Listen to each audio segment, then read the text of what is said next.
At the end of the last session, we were talking about the superconscious, self-conscious, and the unconscious, not in that order. Our self-conscious is our ego self. Our unconscious is our feeling self. And our superconscious is all that is. So we finished off talking about that they all work together. So in reality, our super goes there and there because we're managed by the two of them actually, because our conscious, unless we're conscious beings, unless we consciously know what it is that we want or how we want to react, we're controlled by our unconscious, our feeling self, right? And sometimes that can be a challenge, can't it? So I want you to think about what it is that controls you. Well, I find my little rubber here and rub this out. So if you think about a spiral, here's your super, here's your unconscious, and here's yourself. And so they all work together to create the life that you want. But how do you know what sort of life that you want? What sort of life do you want? We're so busy being in a structure of survival, of struggle, of scarcity, that sometimes we don't know exactly what it is that we do want. Oh, we used to dream as a child. So we've got a 5-step matrix of how we want to create. So I'm going to share my screen. Give me a minute.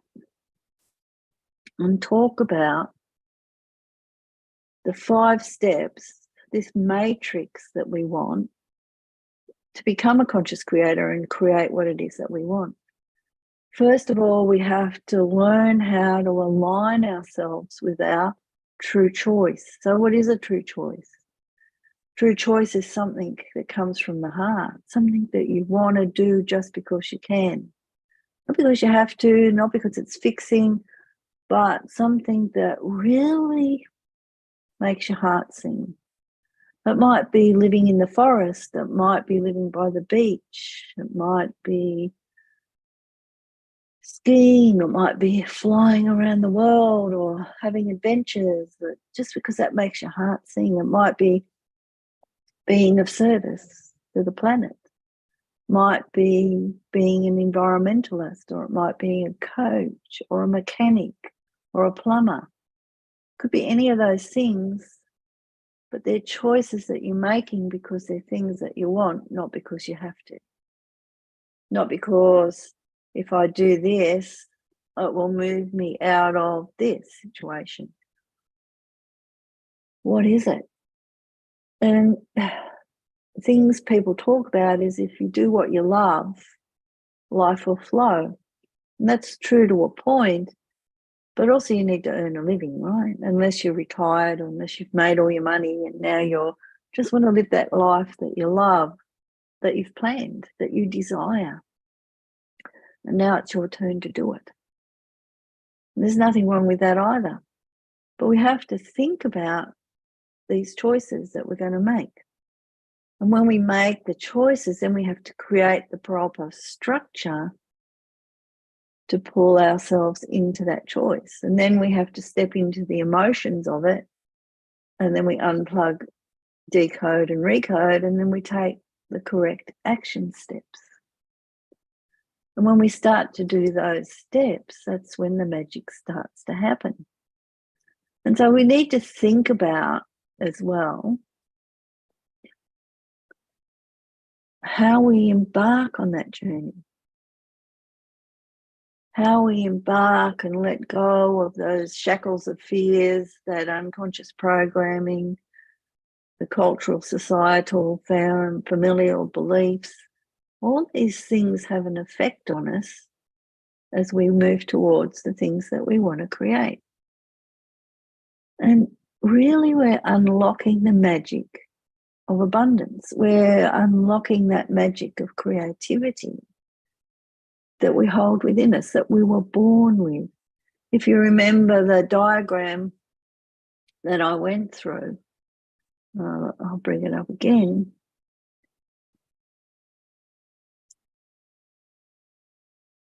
How we're born into that magic structure.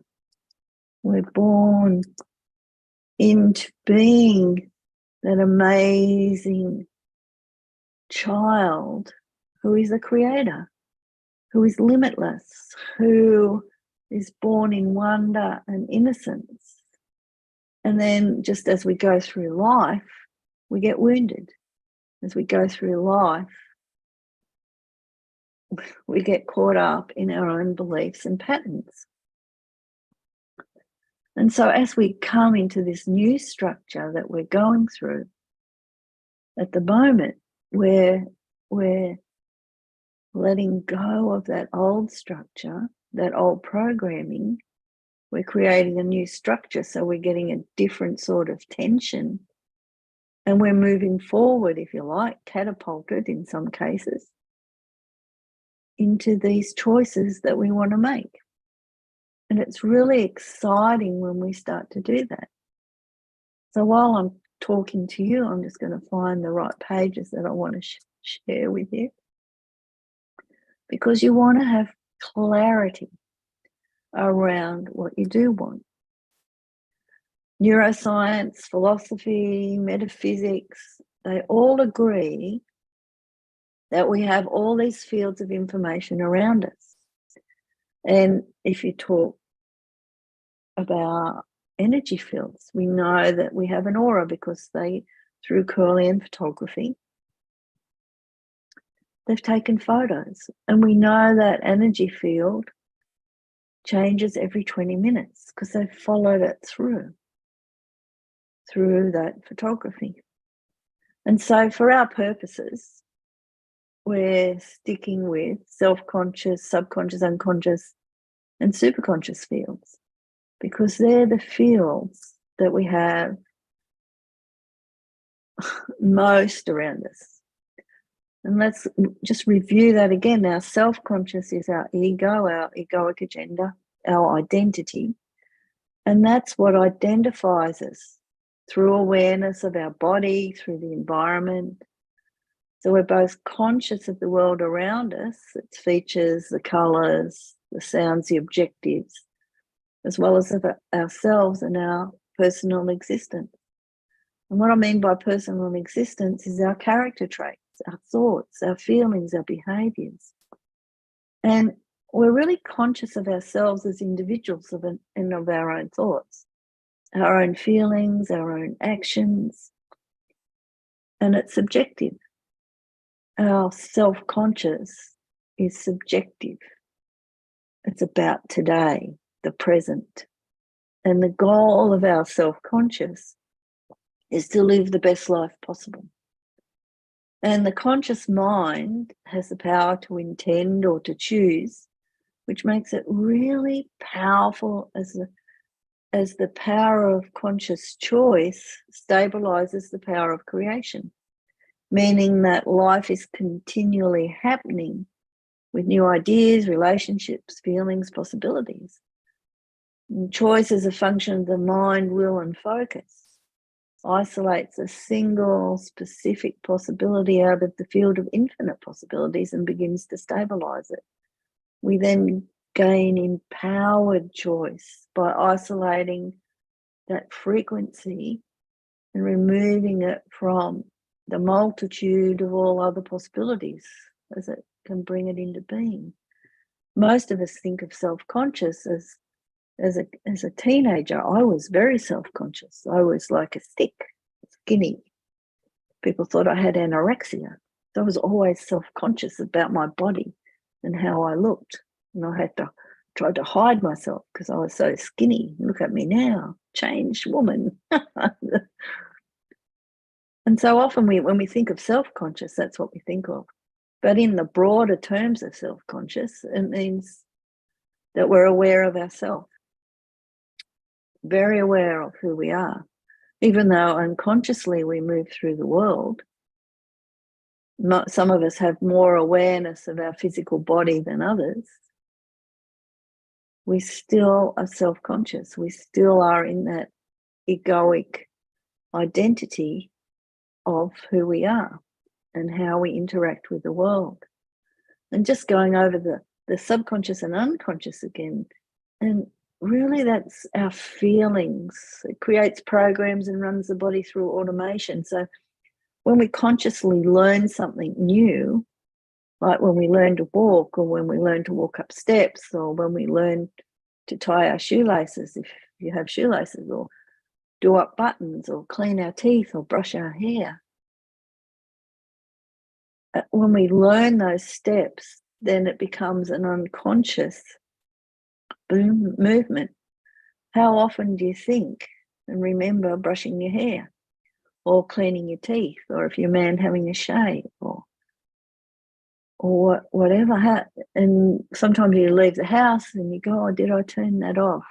And so you want to go back and check, because we're so used to doing things automatically, because we've learnt them, we've mastered them, that they become an unconscious program that runs automatically, like driving a car. And so it's always in the past, and it's subjective, and its goal is to keep the system going, and it desires to continue what it thinks works best to keep you alive and safe. And it doesn't matter whether that's unsafe or painful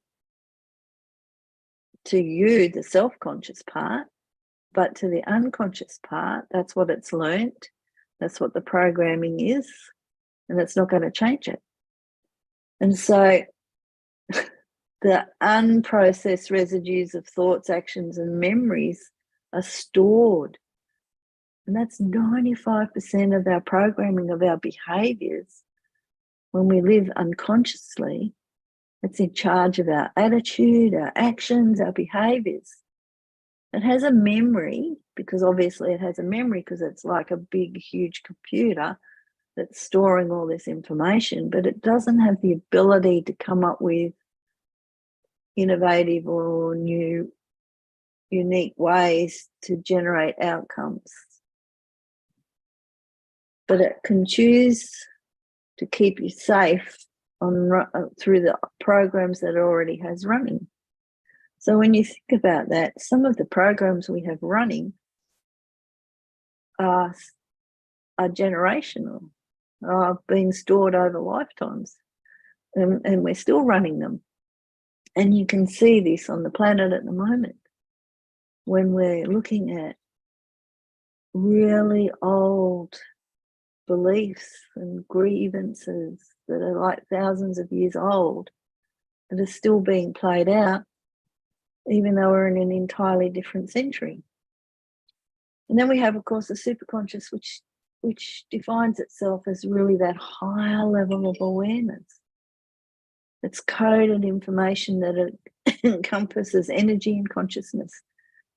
And its objective for you is for you to reach your fullest potential, because it has unlimited knowledge and it's connected to the intelligence of the divine. And we talk about it as the quantum field, or the unified field, or the mass consciousness of the planet. But it's more than that. At the level of superconscious, it holds all the information, and you're just the observer. And you just become aware of the subjective nature of who you are, of your ego, of that unconscious, of subconscious. But we're aware of it from that point, from that level, without being caught up in the stories or the emotions or the behaviors of it. And it speaks to you as intuition. or the higher mind. And it has access to all the information in the unified field that has access to all possibilities. And it can decide what instructions to give the unconscious mind. And the unconscious mind then takes all the information it's given and reproduces it. So your superconscious insight is the ability to connect to that inner vision of the future, the past, or just to understand the instructions given to gain insight and turn ideas into reality. And when you start to work in that area and you realize that we're infinite, we can create whatever we want. All that information is just floating around us, if you like. So here we are, our little conscious being, and then we have these fields around us. And you can think about it in different ways. This is us, this is our family, our community, our country, and then we keep going out. But also we can think about it as, here's this physical being, here's our egoic self, our subconscious self, and our superconscious self. And they're all connected. So they all will go on each other. And so you're always going to be connected into everything that is and ever was. So in our grand tapestry of existence, those three levels dance in harmony and they shape our perception of reality.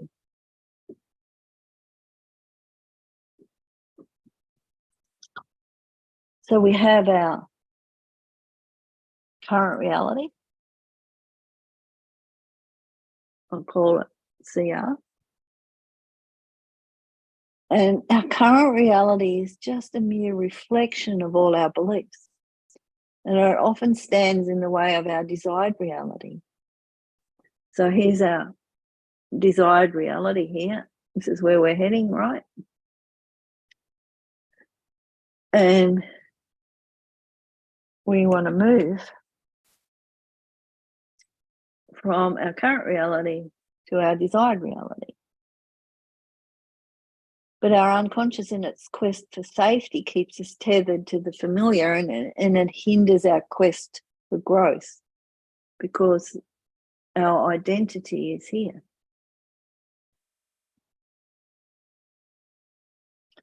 And so we go from our current reality to our desired reality and back again. But because the pressure's too great to resolve what's in the way, because it's unknown. And the key lies in the wording of our choices and allows us to untether from the familiar so that we can continue our quest for growth. So we must always approach from a place of abundance, as if we already possess what we seek, because we're not broken. We don't require fixing. Instead, we've got to focus on aligning ourselves with the right structure. And when we start to identify those sabotaging identities that lurk within us, then we can start to shift. So when we think about that, here's our identity. And if we want to box some issues up, our identity feels like it needs to resolve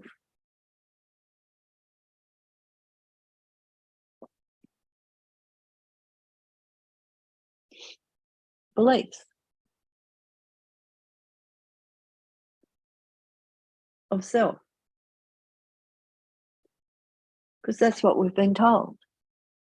We've been told and programmed that we need to resolve our beliefs about ourselves, because there's something wrong with us, because we're broken. The second thing is, of course, that we're out of emotional alignment with what we want.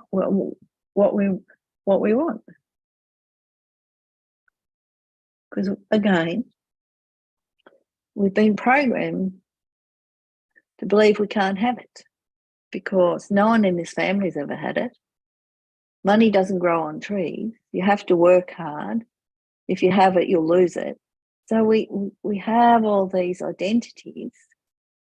And we have, the third thing is, we have identity conflict.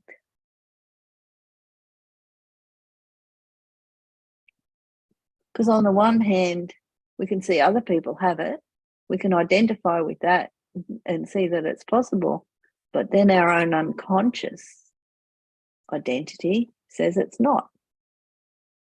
Next thing is, we want to focus, our identity wants to focus on actions.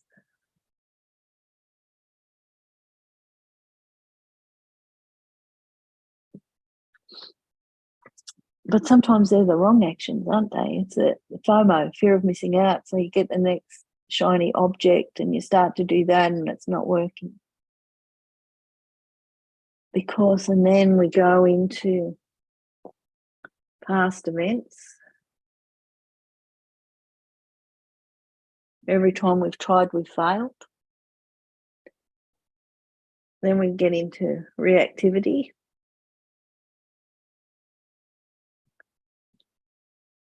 Excuse me. And the last thing that stops us is that we have a negative desire.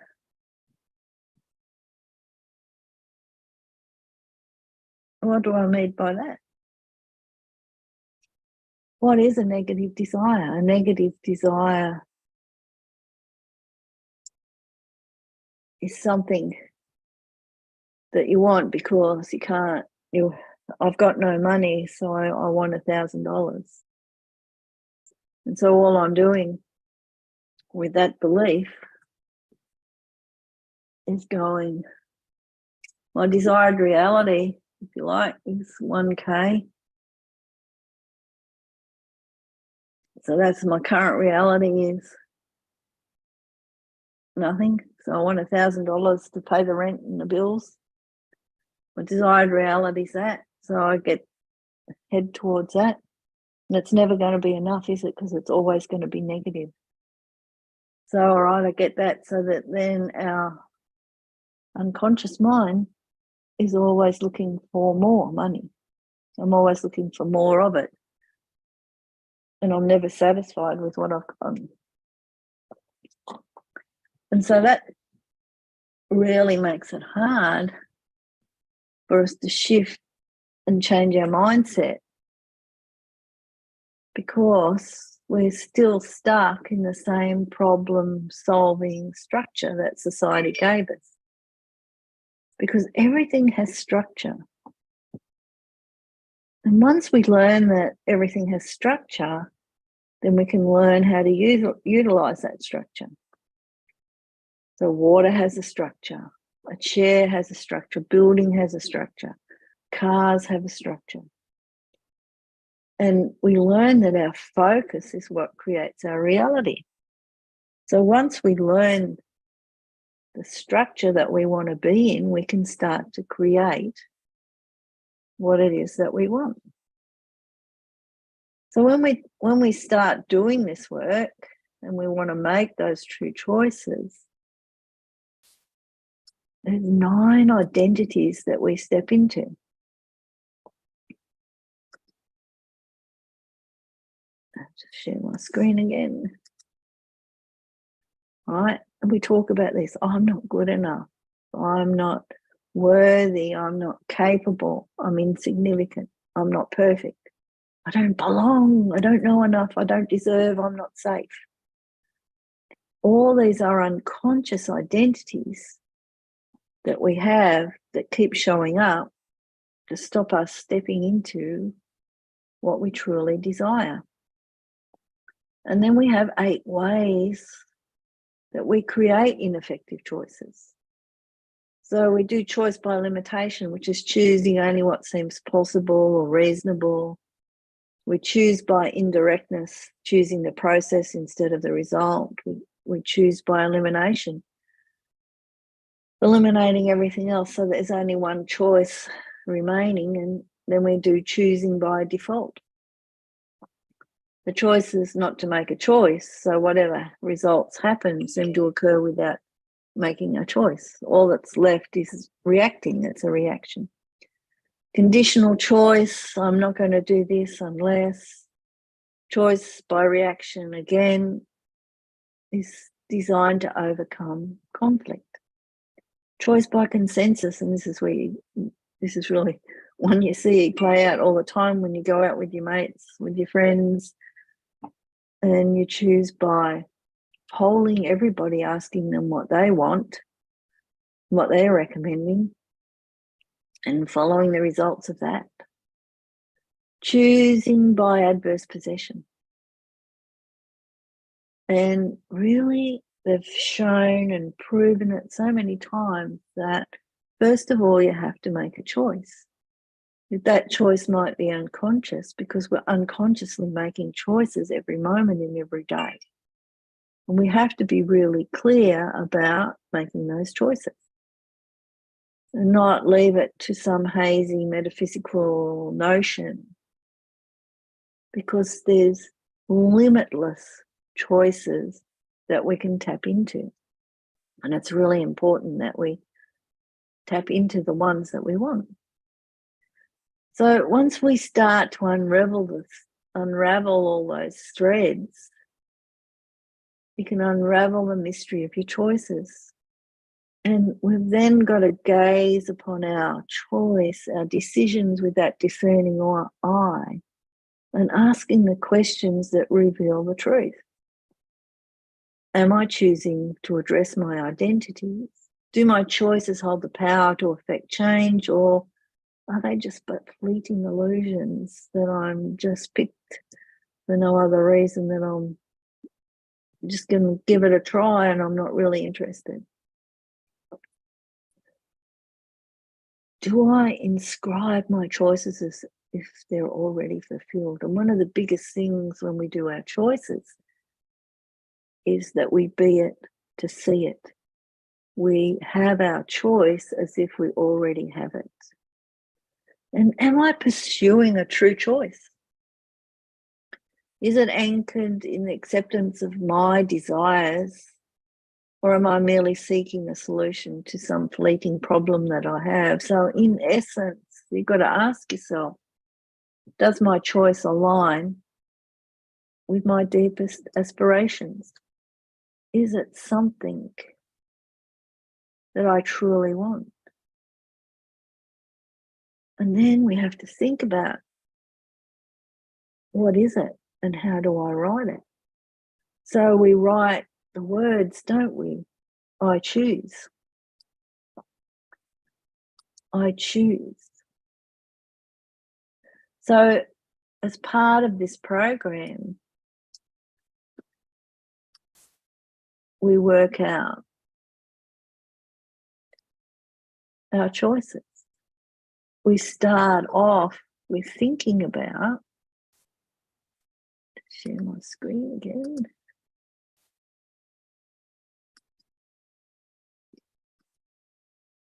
Our creative structure. So when we're in our superconscious mode and we're working with our unconscious, subconscious, and self-conscious, we want to start off with orientational choices to get us into the correct creative structure. And then we want to think about our true choices, our heart's choices, our soul's choices. And that takes us to that land of plenty, and we'll talk about that more next lesson. But we have that creative structure. We're looking at the things that we do want. We're thinking about the long term of our desired reality. And then we're going to break that down into monthly, weekly, and daily things that we can do to get there. So the 4 core orientational choices are: I choose the end result of living the life that I love. And you're right, I want you to think about that and write it all out. I choose the end result of being the predominant creator in my life, which means that I am the powerful creator of my life and I co-create with those around me. I choose the end result of health and vitality, and I choose the end result of living my true nature and purpose. Are the 4 core orientations that we all have as we move forward in life. So if I stop sharing for a moment, I think about it like this. Let's see if this will work. At the top is predominant, or I just say powerful creator, right? Because that's who I am. If I use the red one. Underneath that is life I love.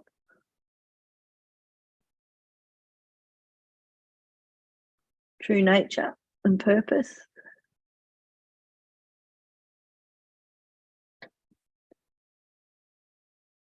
And health and vitality.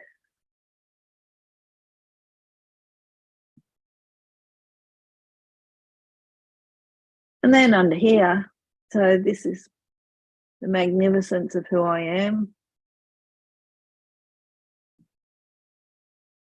This is about love myself. This is about living my true nature and purpose. The life I love is where I live,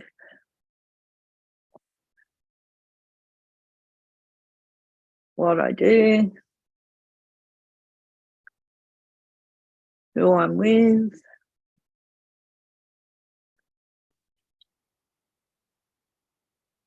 etc. And health and vitality is pretty obvious, isn't it? Nutrition, exercise, fitness, lifestyle. Right. And so when you think about it like that, that gives you a whole structure. And then you can have lots of things underneath it, like I've got, well, these are all different, aren't they? This is what I do, this is who I am. You can have travel, adventure,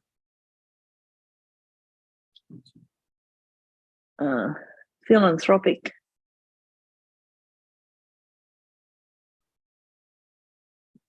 So you've got all those things that come underneath it. But big picture in the beginning is this is my new structure that I'm working in and under. And these are the things, this is my new reality. So if you were starting life over again, write down everything that you'd be doing. How would life be different? And when we're at our very best as we move forward on this journey is when we're fully engaged with where we're going and what we're doing, because when we enjoy the journey into who that is, we're already established ourselves as who we are.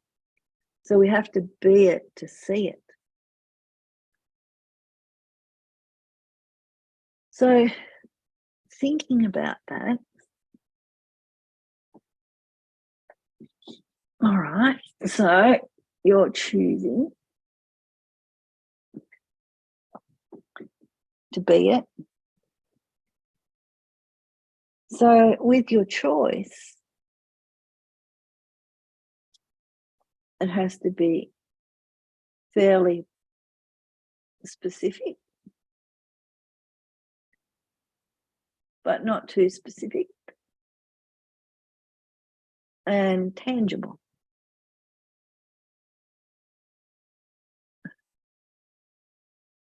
Right? You have to be able to measure it. And it has to be something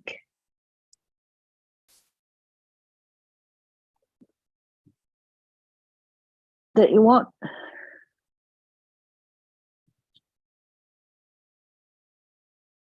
Just because.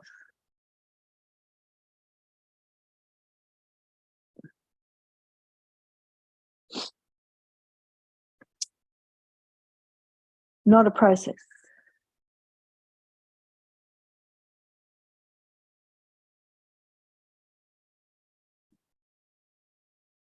Toward a result.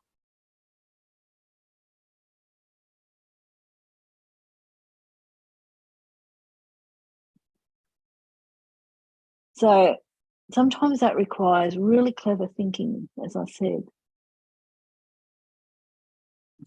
And you have to form it. Let's see if this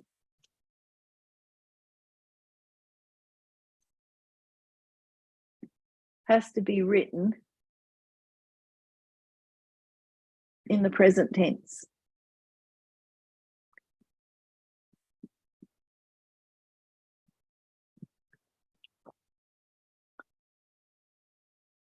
Right?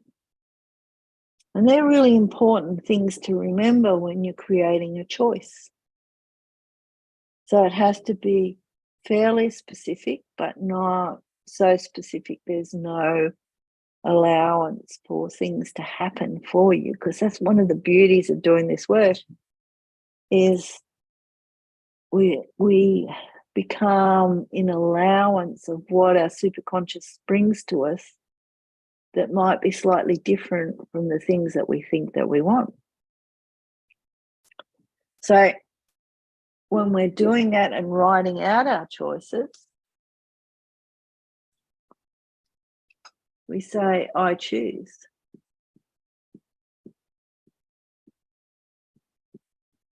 The end result of. So if I'm choosing the end result of my business, I might want to say I'm choosing the end result of an easy, lucrative, fun business. That's fairly specific and it's tangible because I can measure it. Instead of saying I choose the end result of creating a highly profitable business so that I can have more time and fun with my family, which is not really, that's two different things. When you're creating the end result of an ELF business, if you like, and put ELF, easy, lucrative and fun business, that's our choice. And then we unpack it.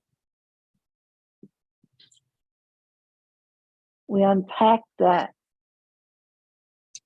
and what does it feel like? Feels like, looks like.